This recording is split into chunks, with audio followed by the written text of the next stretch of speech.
Yo, y'all are calling me a bust for the past 20 years when my family comes from poverty. Right.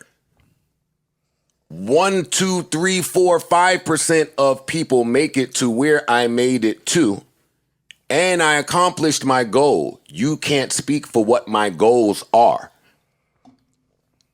I'm listening to that, and I'm listening to Charlemagne's apology, and it sounds like he gets it. But I don't think he gets it.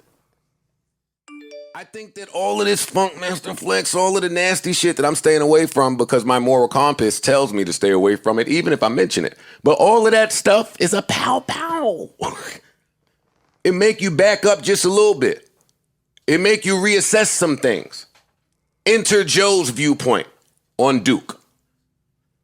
Since 2010, he has sat on that platform kicking my back in.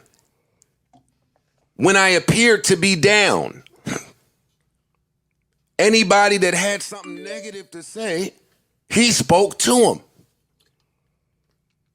He added fuel to anything that was negative Joe.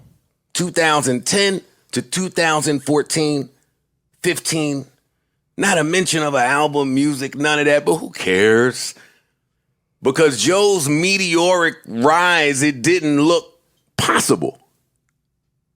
But then it happened. And then there was still these passive-aggressive attacks to devalue me while I'm trying to gain capital for me and 50 other people. This entrepreneur... My bad.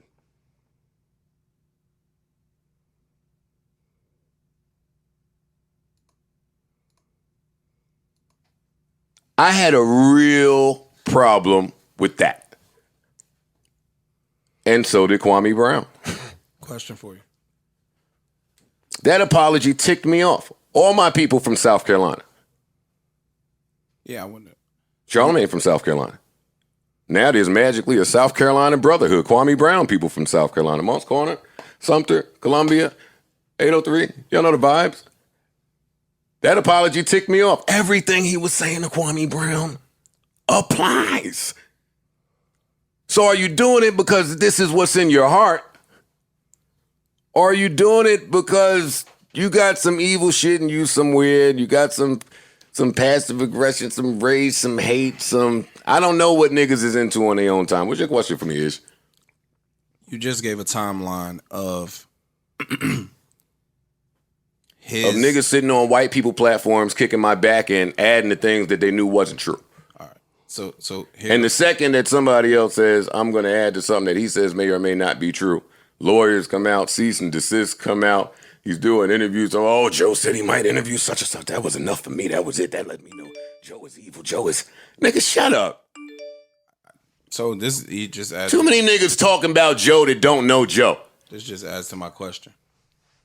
If you said from 2010, roughly till now, he's been doing X, Y, and Z to harm you, why do you chop it up with this nigga, man? The gig is the gig.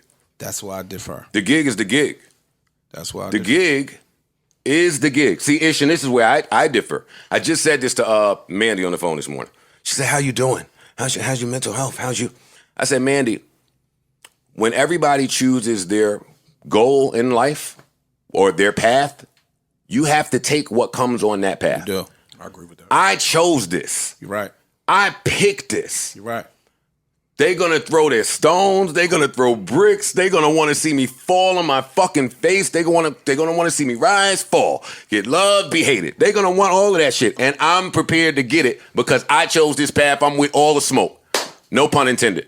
I agree with you. But what I'm saying is if I know purposely somebody is making a conscious effort to do me harm, whether it's physical, emotional, social, spiritual, whatever the case, financial harm, I'm not talking to you. We dog. just spoke about this. I'm not kicking it with you. I'm not doing my pull up with you on there. Fuck you. I disagree with you. I know. Let me counter your point. We two human beings. Let me counter your point. I'm not doing that. But let me put it back to you. Because then it makes you look phony. If you knew a nigga was shooting for you since 2010 and you sitting there interviewing a nigga in your living room, fuck him. I'm not doing that. I'm All not right. doing that.